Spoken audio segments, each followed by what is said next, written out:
Okay, so filming this at 10 o'clock at night. My face just gets redder throughout the day, even in sobriety, thanks to the old Irish skin, especially up here on the crown. It's crazy. You should see me after exercise. Perhaps some of you have seen my post-pickleball posts. Anyway, today I want to talk about a discussion I had with my know-it-all friend relating to what I always tell him, which is that alcoholism cannot be cured. Right out of, you ask any good scientist or any good place like the Mayo Clinic, and they will tell you it can be treated, but it cannot be cured. But he's decided, without even having the disorder, just because he's got loved ones and from his own, observation, that it can be cured. So it drives me bananas, and I tell him he's basically, it's making almost, to me, it's like making a flat earth argument. And of course he goes out and Googles it and sends me his findings, which I didn't want to waste my time on, but as a courtesy, I did check out the two main ones he sent. One was a guy that and he's actually one of us, and he runs even a recovery program, but, he says the article is about debunking the myth that once an alcoholic, always an alcoholic. He said, because it's crucial to debunk it because it empowers individuals to move beyond the label of alcoholism. Now, what's funny is my know-it-all friend, when I did a video on the power of changing your identity to a non-drinker, he told me that him and a family member of his who saw what I said that was very dangerous because having that as their only identity would lead to relapse because they wouldn't be out living life, which I told him he misunderstood, but very early on, especially trying to beat this thing, very crucial to change your identity to a non-drinker. And one of my first guest on my first podcast I just filmed said that was a very key thing for him, just listening to a woman that just said, I do not drink. I am not a drinker. I mean, it sounds simple, but it's so important. Just take it off the table.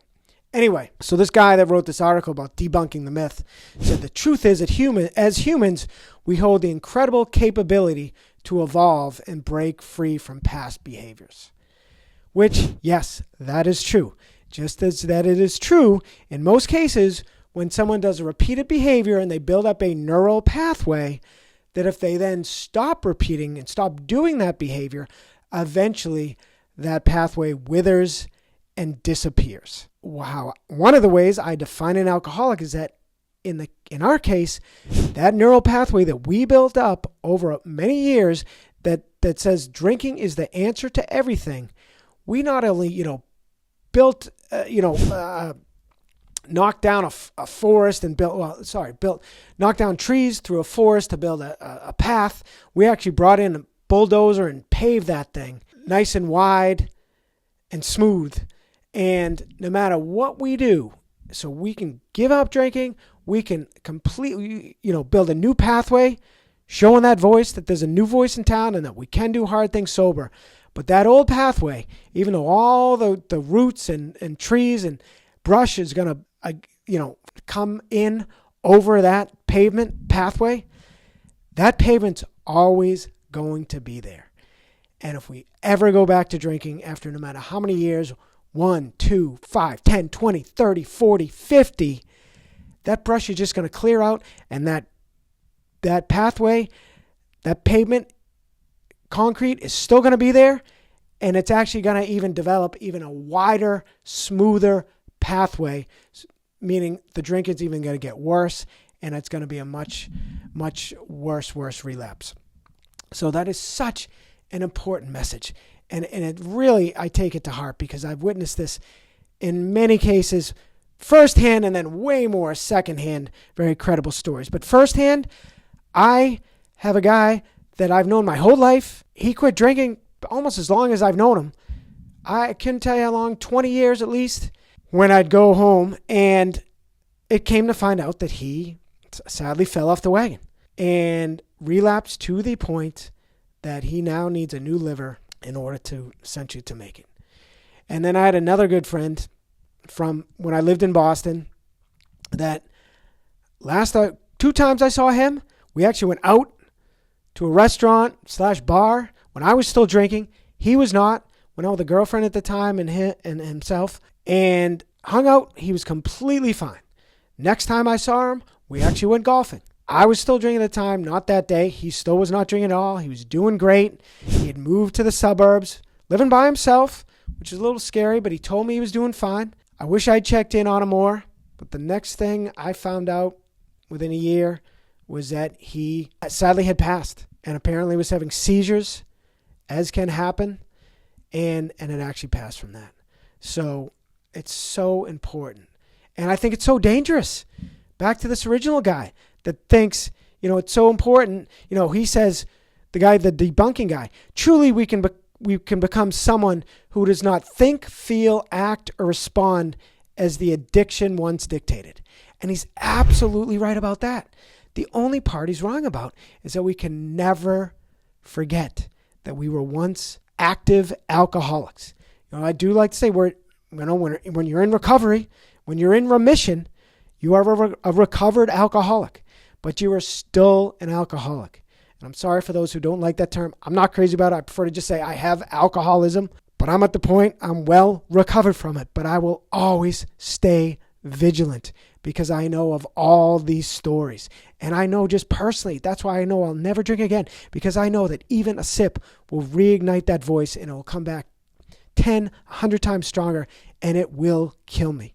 I might have another slip in me, but I do not have another recovery, and I will never take that chance.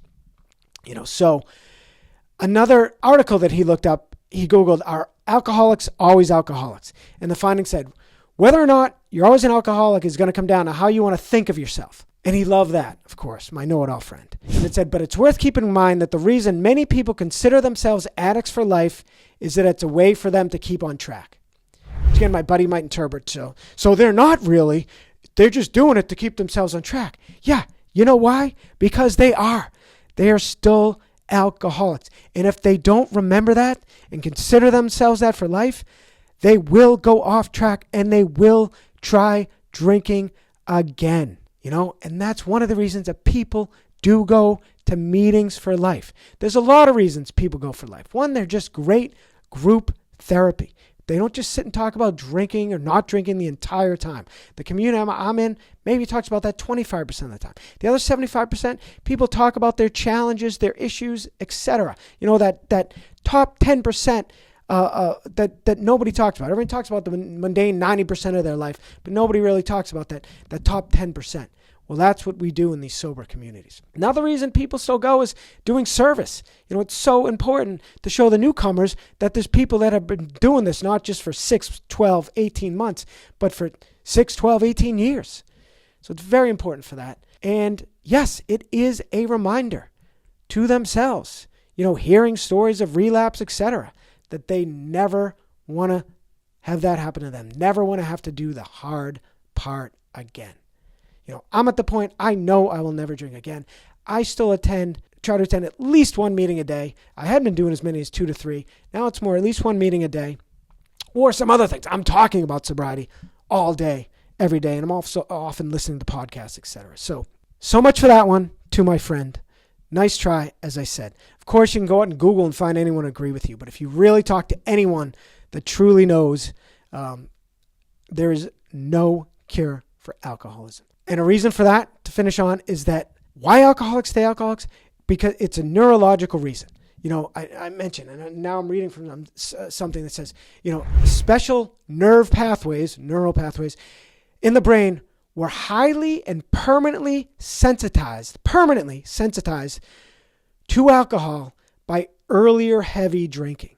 And again, for those of us that it's innate, it's biological, it's a gene within us, but there also are those that can drink themselves into the disorder, especially those at an early age, that can also develop that permanent neural pathway that will never go away. And even the smallest amount of alcohol, regardless of how many sober years, will inevitably send into motion an irreversible cascade of mental and physical events that could unfortunately lead to their untimely death. And some of those events are, euphoric recall, the vivid expectation of how good a few drinks can be. Second one is obsession, being unable to think about anything else but drinking. Third is compulsion, an overpowering, irresistible urge to go ahead and drink. And the fourth is a physical craving, a need beyond a desire just to drink alcohol. And all these events take place in the brain. And I read a post on someone recently that said they hadn't drank in, I think it was 7 years. And all of a sudden they're feeling an almost irresistible urge to drink. But know what they did? They went and posted in a forum about it. They talked about it. And that's one of the keys to overcoming the craving. So that's going to do it. This is a progressive, chronic brain disease that has no cure, I'm sorry to say. But the good news, our only life sentence is that voice is with us for life. But every day that we don't drink, it gets weaker, we get stronger, it shrivels up, it's a parasite, and it can only be reinvigorated by alcohol, even by one sip. So just don't do it. And if you're not one of us, remember that for your loved ones. And you've always got to remember my word of the year, fortify, to strengthen mentally and or physically against attack. For me, that means attack of the voice because it senses weakness. It can pounce at any time. I've got another friend. She's over 2 years sober. I thought, she was never going to even think about drinking again. Texted me recently, walked by her old bar, and really, really thought about it for a minute and said that voice is always lurking. And it's true. All right, that'll do it. As always, please like, share, subscribe, and remember, stronger, sober. Thanks.